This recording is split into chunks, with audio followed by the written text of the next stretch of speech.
I'm Laura Spence, and welcome to Science Rocks. We've had an exciting summer of STEM learning. Let's check it out. We're here at the middle school STEM summer camp, and we are focused on breakout boxes. Tell me what a breakout box is. So what a breakout box is it gives the students an opportunity to think through curriculum that they know. So for this one, they're learning about computers and programming. Take the clues and put them together to break into a box. Maybe it's N, T, F. No, that can't be a word. It's really similar to an escape room, except for escaping from the room, they're escaping into the box, and they have to use problem solving, and they have to use teamwork and logical thinking to solve these clues. So it's really stretches their thinking. Now, these are STEM summer camp students from around the county. How did you get them to this point where they're able to work effectively in teams? So we've been teaming since we've started, and I like to use different teams. So for this one, they're in totally different teams than they've been in before. But I think it's good that kids learn to work together with other, peers. That's the way the world works, is that you have to work with others. And so I try to encourage them to work together and to share those ideas and keep going back to talk to your team, talk to your team, talk to your team. Don't just talk to me, talk to them. So how many letters do you have on the block? Okay, and how many letters do you have in that word? And how many numbers do you have in that code? Wonder. So you are a STEM summer camp student and you're working on the breakout box. Tell me, what project are you working on right now? So we're currently working on the binary numbering system, and we're just trying to find either the 3-digit lock or the ABC multiple lock. And you're working in a team. How does teamwork help you with this project? Because one of us can work on one activity while other people work on a different thing, so then we can all come together and break out. And when you go home and you talk to your families about your STEM summer camp experience, what are some of the things that you've been sharing? How much fun I've had with my friends, and how STEM will help me further in the future. Josh, we are doing something new with our second grade STEM summer camps, and it's using Kubu. Tell me, what have you been working on? We've been working on coding him, and today we have just opened, yesterday we opened box 1, so now we have maps to get Kubo place to place. Taya, you are working with Kubu here. Tell me what you're doing. I'm making a track for him because we take the cards and we see which ones we have to go to. And Kubo runs on the track so he can go to each place. So Abby picked out the soccer ball and I picked out the campfire, so now I have to lead the track to the soccer ball, because look. Oh, so he's following the track? Yeah. How did you learn how to do this? So, when I put down the tracks and I put Kubo on it, it just started moving. Natalie, you are a first-year STEM summer camp teacher. What has this experience been like for you? This experience has been very fun and enjoyable. I like interacting with the kids and them using, MBOTs for coding and getting to build them, as well as, using the engineering design process with our different STEM challenges, and then also giving them a different experience with voxels and getting them to create their own video games with computer programming. Now, students have built their robots. How did you get them to that point? So it took a lot of trial and error. We're using, the manual, the actual paper manual, as well as a manual online. And so they're trying to match up pieces and making sure that the pieces line up, and some of them have to completely start over. But that's the fun part of STEM, because they have to redesign if they make a mistake. Oh wait, look! They're Lego pieces on here. We have to code it so it can move. So this thing and the batteries and stuff. The iPad pretty much makes it code so it can go straight or backwards, or if it goes this side or that side, so it's really cool. So you were a STEM Academy teacher during the school year, and you are also, this is your first year as a STEM summer camp teacher. What has the experience been like so far? It's been really exciting because I like being part of the process of building the curriculum with you and with the STEM department to get a really well-rounded curriculum for the students to experience things that they don't normally get to experience in their classroom and in the STEM academies. So in 6th grade, they're getting to do breakout boxes. We're learning about city planning and architecture. We're learning about drones, which is the future, of technology. And so they're getting these experiences now the way we had these experiences with the first home computer back in the 80s. And so they're getting this now, and they're on at the forefront of where we're going with technology. And I think it's really incredible that we're able to provide these opportunities for our students. We're here at our 6th and 7th grade STEM summer camp, and this year we're introducing some new curriculum, which is drones. Lisa, how do you like teaching the drone curriculum? I love it because it incorporates the coding, which so many of them have learned over the past several years, and it's the coding blocks, different terminologies, but the same concept, and the kids are just mesmerized with this. They love it. They're just big grins on their faces, watching it, wanting to try it again and again and do different things. So for us as STEM Academy teachers and STEM summer camp teachers, how has it impacted you as an instructor? So it's helped me see more ways that coding can be used in more like different projects and how to problem solve different situations, because this is completely different than anything we've ever done. So instead of them just flying right off the bat, they're doing something with the computer programming piece. Can you talk about that? So they start off by doing like a hover, just to see that it works. So they hover, make sure it works, and then we take them through different lessons to learn the different block coding components. So we do a box mission, and they basically just flying in a square. And then we're adding flips, and then we add variables so they can have it do different things within that flight pattern.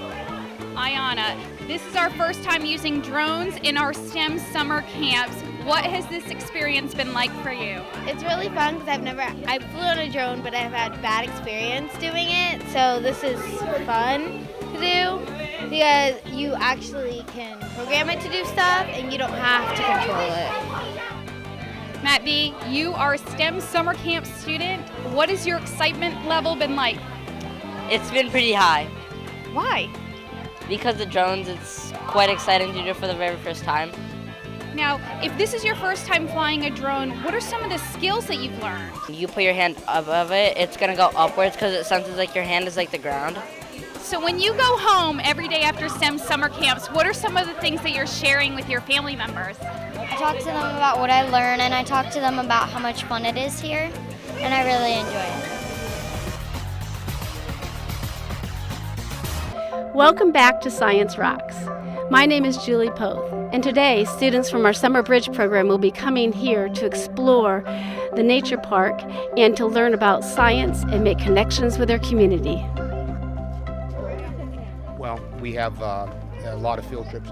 Over 3,500 students came down last year from Pinellas County schools, and we bring the students in for a 30-minute classroom session. Being an ex-teacher, I know they can't sit for long, and we bring 3 or 4 animals in. See how soft he is? Yeah. The king, yes, thank you. This shell is mainly made up of a protein that you'll learn about later. Most abundant protein on the face of the earth. It's called keratin, okay? And then we take them out to the turtle pond, let them feed our 200 plus turtles. Then we take them out back and show them the big birds. And a lot of these kids have never been on a field trip even, so this is really great. They get to touch some of the animals, and we try to give them some awareness. And this is a city park. It's a free city park. It's one of the greatest little parks you can ever find here in Pinellas County. Well, I would hope that they just take away a sense of just natural curiosity for the world around them. I mean, just walking through the trails this whole time, they've been asking questions, pointing things out. Oh, what's that? Oh, and making relations through the books that they're reading, and really making connections and things from reading to the world around them. So I just hope that they take back that curiosity and the inquisitiveness, asking more questions about nature.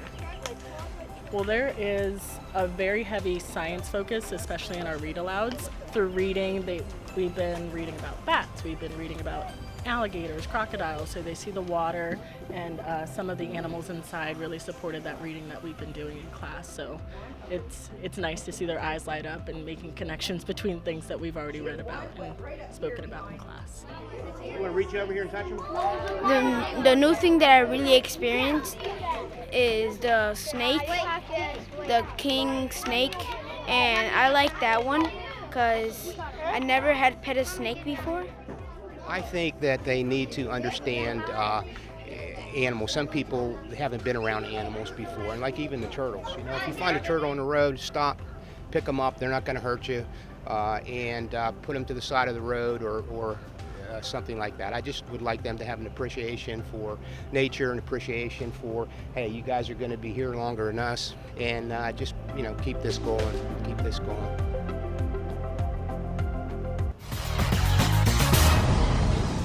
One of the really great things about skating in general is that it's a great life lesson. So the kids come here, when they fall down, they actually want to get back up. So really to be able to connect that with their educational sense, and when I tell them that, you know, fidget spinners, which they love, have the same type of technology as a roller skating wheel, you know, I really think that they're invested in the learning that we do here. So they redesigned this technology And they'll remember it, and then they'll want to come back. And this year, we skate together, so that they were able. So today, during the lesson, you're going to see kids in an interactive setting. They're in small groups. They'll be learning about how science, technology, engineering, and math is present in the skating rink. It was like straight down. Yeah, it was straight down.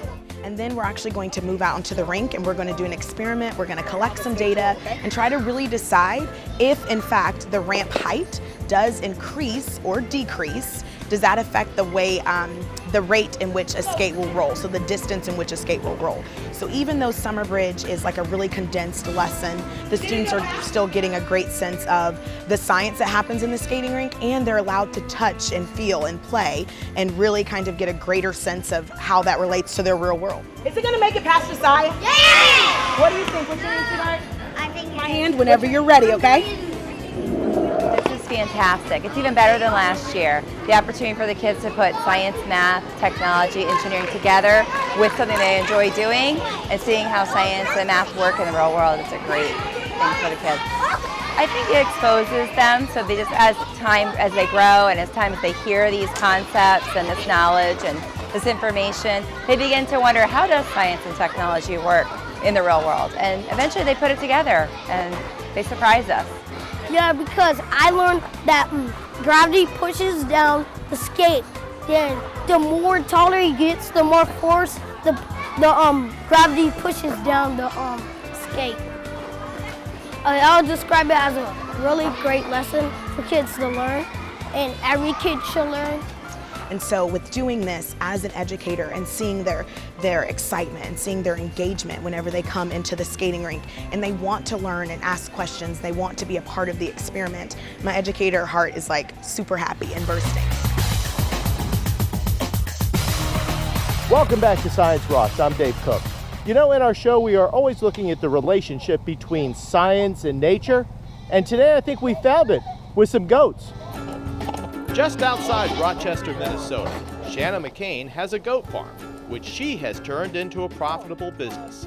Simple soaps for simple folks. And today, she shares the science of turning goat milk into soap.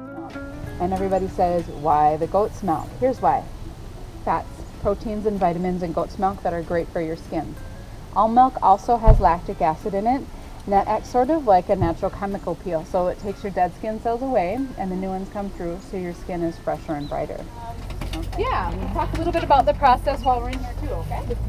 Okay, so the goat's milk is an integral part of the soap making process. The basic definition of soap is fat plus lye. Now most soap makers will use water and lye, and like explained earlier, I use the goat's milk and lye together. I melt it, see I started some here, didn't finish it, blend it in my blenders, pour it into the soap molds, and put them on this rack here, where they'll sit for 2 days. And my process is to milk them basically from 2 months after they've kidded, because I like to leave the babies on the mamas, And then once the babies are weaned, I milk the goats until basically the end of November. Then they're dry. I freeze the milk because I can use it. I make soap year-round. They only milk seasonally. And so that's the reason that the goats are here. Team milk. And visitors to her farm can get a real hands-on experience. There you go. He's got a natural. So I love goats. I love their personality. They're so curious. They're so intelligent. And almost everybody has some fun recollection of somebody knowing somebody that had a goat, or they just would like to see a goat. And so I love to share the experience with people. And a lot of people don't understand the actual process of how to milk a goat, how the milk comes from the goat and goes to where it needs to be. And so touching the animals, being near the animals is really fun too. You're done.